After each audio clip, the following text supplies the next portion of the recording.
My fiancée printed her ex's name instead of mine on our wedding invites. She laughed and said, "Oops, just a mistake." I smiled, made a call, canceled everything, and sent a brand new invite to my single and thriving party. Her mom's voicemail? Priceless.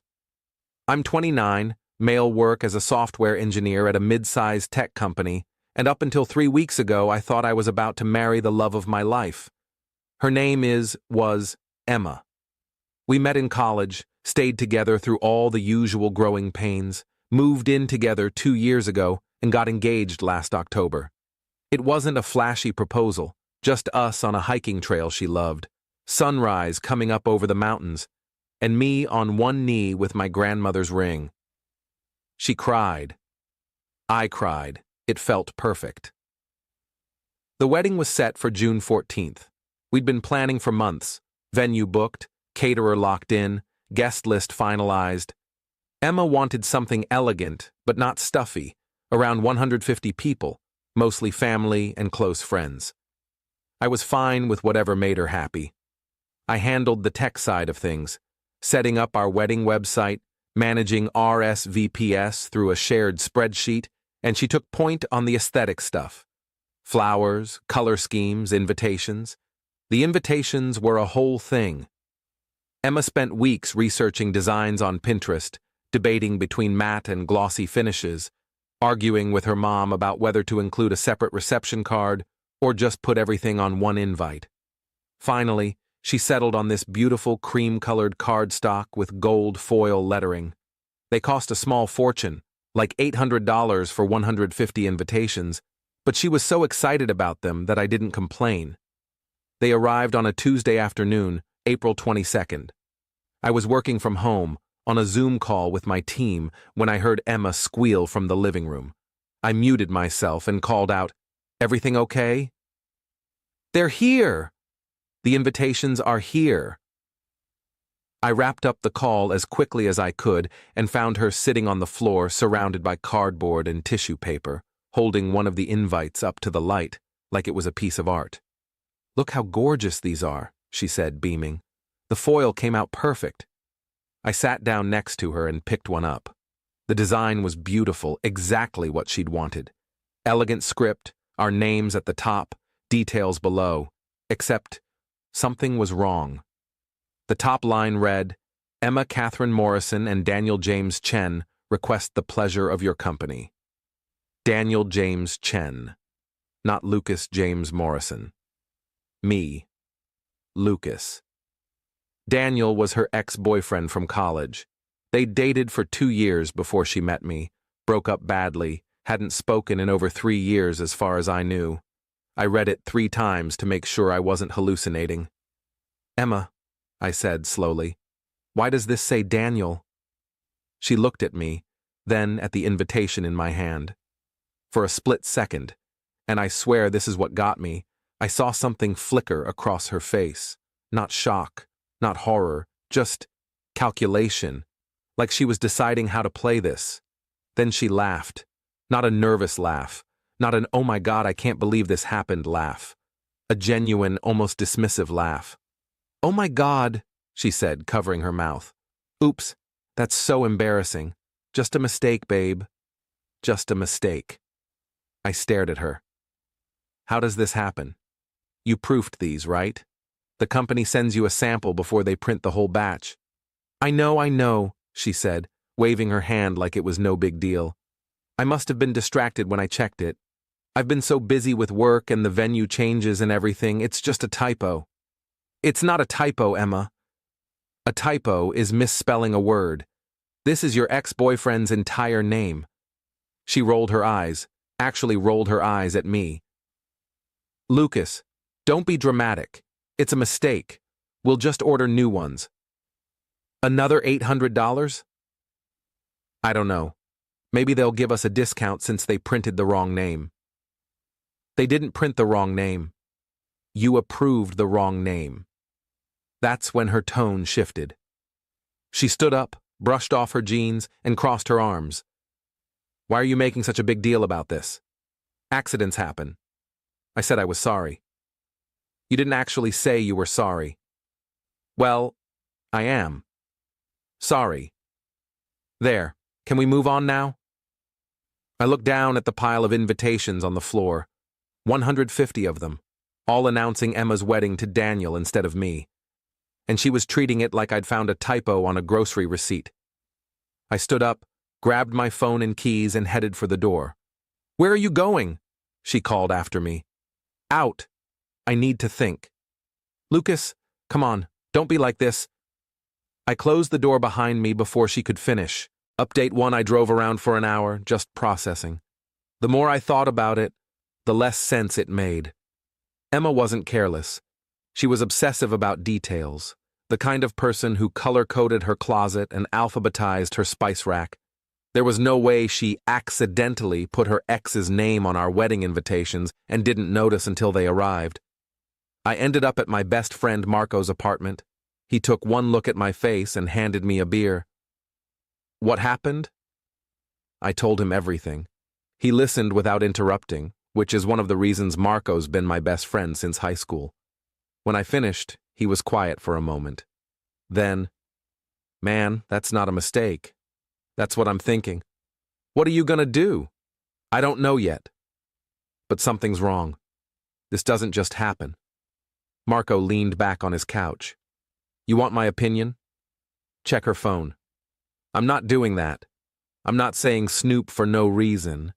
But if you're about to marry this girl and something feels off, you have a right to know what you're walking into." I went home around 10 p.m. Emma was in bed, scrolling through her phone. She looked up when I walked in. "Are you done being mad?" she asked, like I was a toddler who'd thrown a tantrum. "I'm not mad," I said. "I'm confused." "This doesn't make sense, Emma." She sighed heavily. "Lucas, I told you it was a mistake. What else do you want me to say?" "I want you to explain how it happened." "I already did." "I was distracted. I didn't proofread carefully enough, and I missed it. That's all." "Show me the proof email from the invitation company." Her eyes narrowed. "What?" "The email where they sent you the sample to approve." "Show me. Why would I still have that?" "I delete old emails all the time." "It was 3 weeks ago, Emma. Just show me." She stared at me for a long moment, then put her phone face down on the nightstand. "I'm not showing you my emails because you're being paranoid and controlling." "Controlling?" "Yes, you're acting like I did this on purpose, which is insane. And now you want to go through my private messages like I'm some kind of criminal." I felt something inside me go cold and still. If it was really just a mistake, you'd have no problem showing me. "It's the principle of the thing, Lucas. I shouldn't have to prove anything to you." I nodded slowly. "Okay, then I'm sleeping in the guest room tonight." She didn't try to stop me. Update 2, I barely slept. Around 6 a.m. I got up and made coffee, then sat at the kitchen table with my laptop. I pulled up our shared wedding planning folder. We'd kept everything organized in Google Drive. Guest lists, vendor contracts, budget spreadsheets, everything. I found the folder labeled Invitations and opened it. There were maybe 30 files in there. Design mock-ups, font samples, color swatches. And then I found it. A PDF labeled final_proof_approved.pdf. I opened it. The name on the proof was Lucas James Morrison. My name. Correct. Meaning Emma had changed it after approving the proof. She'd gone back into the design file, switched my name to Daniel's, and resubmitted it to the printer. This wasn't an accident. This was deliberate. I sat there staring at the screen, my coffee going cold in my hands, trying to understand why someone would do this. What was the end game? Was she still in love with Daniel? Was this some kind of sick test? Was she sabotaging the wedding on purpose? Emma came out around 7:30, already dressed for work. She saw me at the table and froze. "What are you doing?" I turned the laptop toward her. "I found the approved proof. Your name is right. My name is right. You changed it afterward." All the color drained from her face. This wasn't a mistake, Emma. You did this on purpose. She opened her mouth, closed it, then tried to laugh it off. I must have… I don't know. Maybe I opened an old file by accident. Stop lying! My voice came out harder than I intended. She flinched. I'm not… Yes, you are. You've been lying since the invitations arrived. Just tell me the truth. Why did you put Daniel's name on our wedding invitations? She stood there for what felt like forever, and I watched her face cycle through about 5 different emotions before she finally landed on anger. Because I wanted to see if you'd even notice, she shouted. I wanted to see if you cared enough about this wedding to actually pay attention. I just stared at her. You've been so checked out, Lucas. I've been planning everything by myself. You barely ask about anything. You just nod and say, whatever you want, babe. So, yeah, I changed the name to see if you'd actually look at the invitations, and surprise, you did notice. Congratulations. You're blaming me for this? I'm saying you don't care about this wedding. I don't care? Emma, I've paid for half of everything. I built the website, I've been to every venue meeting, every tasting, but you're not excited. You're just going through the motions. So you put your ex-boyfriend's name on our invitations as some kind of psycho test? She didn't answer, just glared at me with her arms crossed. I stood up, closed my laptop, and went to the bedroom. Started packing a bag. What are you doing? She followed me, voice going panicky now. I'm staying at Marco's for a few days. I need space to figure out if I even want to marry someone who plays mind games like this. Lucas, don't go. I'm sorry, okay? I'm sorry. It was stupid. I shouldn't have done it. I zipped the bag and looked at her. Why Daniel? Out of all the names in the world, why him? She didn't answer, and that's when I knew. Update 3. I stayed at Marco's for 5 days. Emma called and texted constantly at first. Apologies, explanations, promises it would never happen again. I didn't respond. I was too busy doing something I should have done months ago, actually looking into what she'd been up to. I didn't hack her phone or anything crazy. I just paid attention. Started checking the locations on our shared Find My Friends app that we'd set up for safety. Noticed that 3 times in the past 2 months, she'd been at an address across town that wasn't her office, wasn't her gym, wasn't any place I recognized. I Googled the address. It was a condo building. I called Emma's best friend, Riley. We'd always gotten along well, and I had a feeling she might know something. Riley, I need you to be honest with me. Is Emma seeing Daniel again? Long silence. Riley. Lucas, I can't. Please. She sighed. They've been talking. I don't know how much or about what. She told me they reconnected on Instagram a few months ago and were just being friendly. I told her it was a bad idea, but she said you wouldn't understand. My chest felt tight. Has she seen him in person? Another pause. I think so. Maybe twice. She said it was just coffee, closure stuff, nothing romantic. Did she tell you about the invitations? What about them?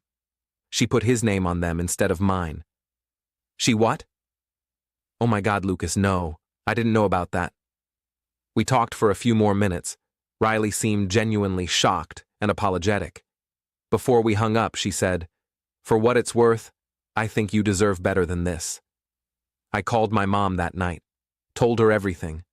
She was quiet for a long time, then said, Honey, I love you, and I want you to be happy. But if you're having doubts like this before you're even married, imagine what it'll be like after. That's when I made the decision. Update 4. I came back to the apartment on day 6. Emma was there, looking exhausted and hopeful at the same time. Lucas, thank God. Can we please talk? Yeah, I said. We can talk. We sat down on the couch. She immediately launched into this whole speech about how she knew she messed up, how she'd been feeling insecure about us, how seeing Daniel again had been a mistake, but it meant nothing, and she wanted to move forward and get married and make this work. I let her finish. Then I said, very calmly, I'm calling off the wedding. She went pale. What? I can't marry you, Emma. I don't trust you anymore. Because of the invitations? Lucas, I explained. It's not just the invitations. You've been lying to me for months. You've been seeing your ex behind my back. You manipulated our wedding invitations as some kind of sick test, and even now you're still trying to minimize it and make excuses. I can't build a life with someone who does that. Tears started streaming down her face. Please don't do this. I love you. I made a mistake, but I love you. I don't think you do. I think you're comfortable with me. I think you like the life we've built. But I don't think you're in love with me, and honestly, I'm not sure I'm in love with you anymore either. She sobbed. I felt bad. I'm not a monster. But I also felt relief, like a weight lifting. I'm going to handle canceling everything, I said. I'll take care of the vendors, get back whatever deposits we can. You can keep the ring if you want, or sell it, I don't care. I'll move out by the end of the month. Lucas, we're done, Emma. Final update. It's been 3 weeks. I'm living with Marco temporarily while I look for my own place. Emma moved back in with her parents. She sent me a few messages in the first week, mostly angry, calling me a coward, saying I gave up too easily. I blocked her after that. The vendor calls were awkward, but not as bad as I expected. Most places were understanding. We lost some deposits, but split the cost down the middle. The venue coordinator actually said, "Better now than later, honey." Trust me, I did end up sending out new invitations, not wedding ones. Marco thought it was petty, but I didn't care. I designed them myself. Simple, clean, a little bit funny. Lucas Morrison invites you to celebrate being single and thriving. June 14th, 7 p.m., BBQ, drinks, and no relationship drama. RSVP for good vibes only. I sent them to my close friends and family. Most people loved it. My brother called me laughing his ass off. My mom was worried I was being bitter, but even she admitted it was kind of genius. The best part? Emma's mom called me 2 days after I sent them out. I didn't answer, but she left a voicemail. I've listened to it maybe 10 times. Lucas, this is Patricia. I wanted to say I'm so sorry about everything. Emma told me what happened, and I'm mortified. You deserved better than this. For what it's worth, I always liked you. I hope you find someone who treats you right. And, I have to admit, your invitation made me laugh.